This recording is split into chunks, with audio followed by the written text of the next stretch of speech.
Hey, and welcome back to Fanatica Leica, where short questions usually have long answers. A bit of an unscripted exploration today, but I have to shoot some tabletop sort of macro images of camera straps that I'm working on, and I want to do it tethered, and I'm going to see which system works better for this, the Leica SL3 or the Hasselblad X2d. I've had some difficulty with the X2d shooting tethered with strobes in the past, and I've recently updated Phocus, their capture software, and the firmware on the camera, and I'm going to see if there's any improvement on that. Meanwhile, I will also try shooting the SL3 with Capture One tethered to the iPad and see what that's like. So if any of that sounds interesting, stick around and we'll see what happens. Okay, Let's get into it.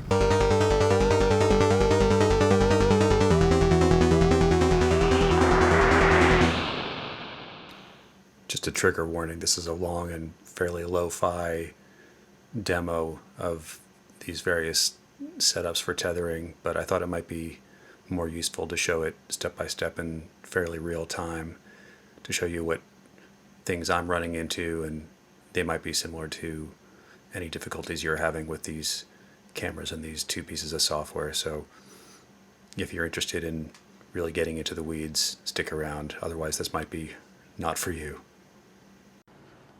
Okay, so this is our little test setup. We have the SL3 mounted on a tripod with the Sigma 28 to 105. Down here is our little stage where we're going to be photographing the ends of these two camera straps. And then we are tethered to an iPad, which we are going to be running Capture One on. Now, I've just tried this in my setup for this shot and found, much to my chagrin, that Capture One seems to crash after about 2 photos. So we're going to see what happens this time. So we have the Leica connecting at the moment. In a few seconds we should see a little thing pop up that says camera settings, indicating that there is an active connection. So let's wait for that. And here we go, camera controls. So we'll pop up that window and we will now hit live view, which lo and behold, we have a live view. Same as what's in the viewfinder, same as what's in reality. And I'll take a shot. One shot, that's fine. Let's take another one. Hey, great, 2 shots in a row, no crash. Now, the reason I'm actually filming this is to prove that as soon as I film it, it's going to work just fine, but let's see. Now, if I go out of live view and back to our main window where we have our histogram and stuff, and I'll, let's see, look through the last couple photos. Everything seems to be fine. Hey, let's go back to live view. Let's see what happens. Live view. And maximize live view. And let's say that wasn't in focus quite yet, so we'll take another shot. And let's see, that one's at f8, so let's go down to f5. Let's go down to f2.8, just see if we get a different look. Wow, this is literally the first time I've been able to take more than 3 photos in a row without Capture One crashing. Well, it appears to be working, so we're going to say that that was cool, and then we're going to switch over to the Hasselblad in a minute and see how this compares with Hasselblad Phocus. And then I'll break out the strobes and we'll see if we have any issues in shooting with the strobe lighting and exposure simulation through the live view while we're setting up our shots. Well, I failed to capture it. As soon as I went to go and move some of my pieces that I'm shooting, Capture One quit back to the desktop, and I can relaunch again, but yeah, no idea what happened. And I've uninstalled and reinstalled it, but this seems to happen just sort of randomly. That was the longest I've gotten it to run, which was about 5 minutes. In the past, it was, or earlier today, I should say, it was about 2 or 3 minutes of shooting. I'd only get 2 or 3 shots off, and then it would quit. and I can't seem to find any answers on the Capture One forums. So again, we're going to switch over to the Hasselblad and see how we go with Hasselblad Phocus. Okay, so we have the Hasselblad X2d with the X2d 55V lens, and we're shooting our same target down here, these two camera straps, and we have the iPad wirelessly connected. I don't believe you can actually do a wired connection to Phocus Mobile 2, but it connects right away. I can do touch focus, which works. I can fire off a shot. It gives me an instant review for a few seconds, and then it can reverse back to live view. Change my ISO down to, let's say, 200. And then my shutter, let's bring it down to 1/4 of a second. That looks about right. And yeah, fire. We can review our last image. We can zoom in, and no issues. I actually find this program, in terms of stability, to be just fine. The only issues I've had are, let's say that I want to shoot with the same settings, ISO 200, f5.6, and use a strobe, and I'm going to have the sync at, say, 1/250th of a second. That exposure, you know, with available light, would be almost pure black without the strobe. And normally, your exposure simulation on the LCD and in the EVF compensates for that. It shows you as if you're looking wide open, with a, you know, basically it lets enough light in so you can frame up. Whereas as soon as I'm tethered, it goes dark, as if we were shooting at those actual settings. So I'm going to see if that holds true, or if the magic of filming this suddenly makes it work in a way that it hasn't before. So I'll be right back. Okay, so we're back with a Profoto A10 here, and the remote on the Hasselblad. I haven't changed settings, so we're still at f5.6.3 of a second. But we want to be shooting at 1/250th of a second, and as I up the shutter speed, we are getting the, as if we're looking through the stop-down exposure preview. Now, normally, we would just say, hey, that's not what I want, and we turn off exposure simulation for manual mode, so that manual mode still gives us maximum brightness. However, when we're tethered, that stops working, and we just see a black screen, which doesn't allow us to focus. And the only way I can even get a shot off with the strobe and achieve focus is if I, if I drop my shutter speed way down to get enough light for focusing, like essentially doing slow sync, which is not what I want to do. And now I can get a shot. But if I want to shoot, you know, freezing motion, say I have somebody jumping, for example, I need to be at that higher shutter speed. And this appears to be a glitch with Phocus, which will not focus in that situation. And to further illustrate what I'm talking about is if I disconnect the camera from here completely, so disconnect camera, it's disconnecting, and if I power off the camera, shutting it down, power it back on, when it comes up, you can see now I'm looking through my live view, f5.6, 1/250th of a second, and I have plenty of illumination in the LCD or the EVF to compose my shot and achieve focus before firing the flash.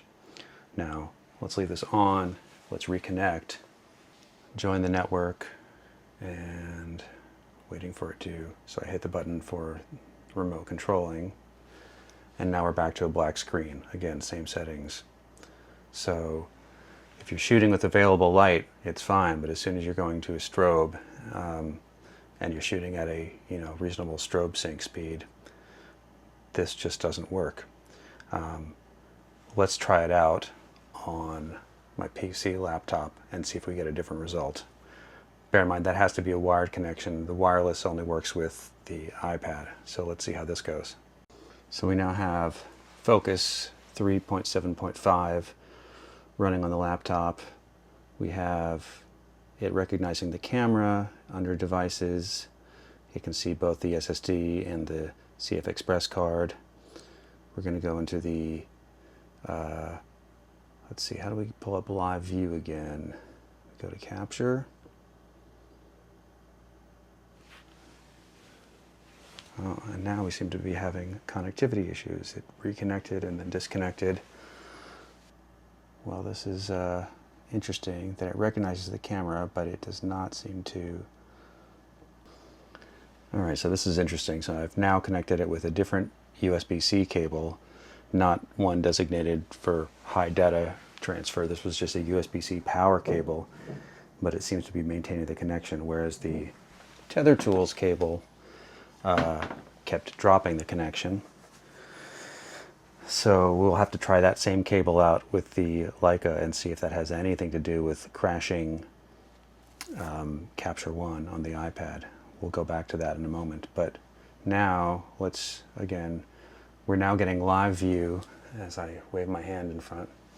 Not the most responsive live view, but it's live view with our desired settings of 1/250th of a second at f/5.6, and I can see plenty of light, and the exposure that we're seeing in the live view is not affected by whatever shutter speed I select or whatever aperture I select. So I can say, we want to shoot this at f11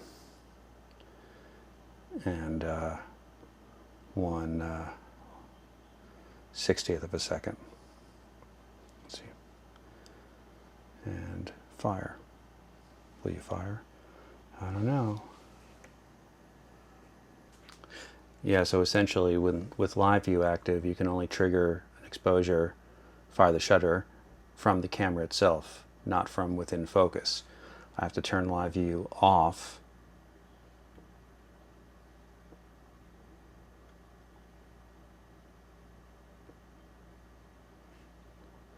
If it will do that. And then my shutter button goes active again, and I can fire a shot, which is not how I was hoping to work, because I would like to ideally be able to place the camera, say, up close, possibly out of reach of the laptop, and be checking focus on the laptop on a larger screen. So this is not a great solution right now. And we're back on the Leica SL3 again with the Sigma, with our strap here that we're shooting. We're back in Capture One. We have the camera connected, and we are going into live view. We are maximizing live view. We get a very responsive live view compared to focus, and we are now using a different generic USB-C cable that I got with, I don't know, something random. And we're going to just see if the program is any more stable, or if this could possibly be related to the tether tools cable, which I just swapped out. Now, I'm not using a strobe this time. We'll explore that separately, because first I want to see if this program even will run for more than a few minutes. So let's exit out of live view. Let's go back into the catalog. We can scroll around. Let's go back to camera controls, back into live view,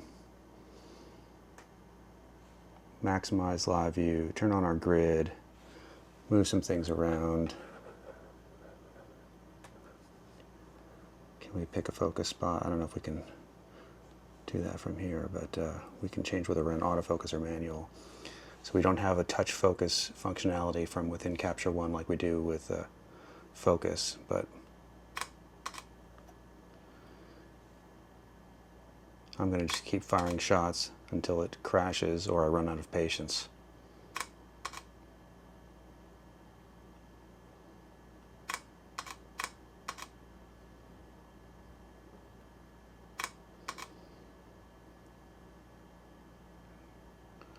Seems like it's buffering. Or is it frozen? Who knows? Looks like it's buffering because the right light is on the camera, so let's give it a second or so. That's strange because I'm using the CF Express card, which should be plenty fast for that number of shots. But let's hold on for a second. See what happens. Nothing. Appears to be stuck. Now, SL3, I haven't had any kind of firmware issues or anything where the camera behaved strangely when not tethered.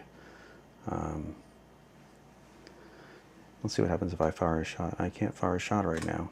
Oh, there we go. Did we get anything on the laptop? No. So Capture One appears to be frozen.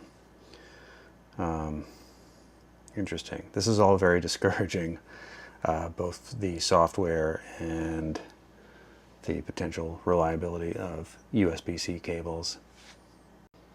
Well, I'm back on my desktop. Capture One quit after about 5 shots. And yeah, no answers, only questions.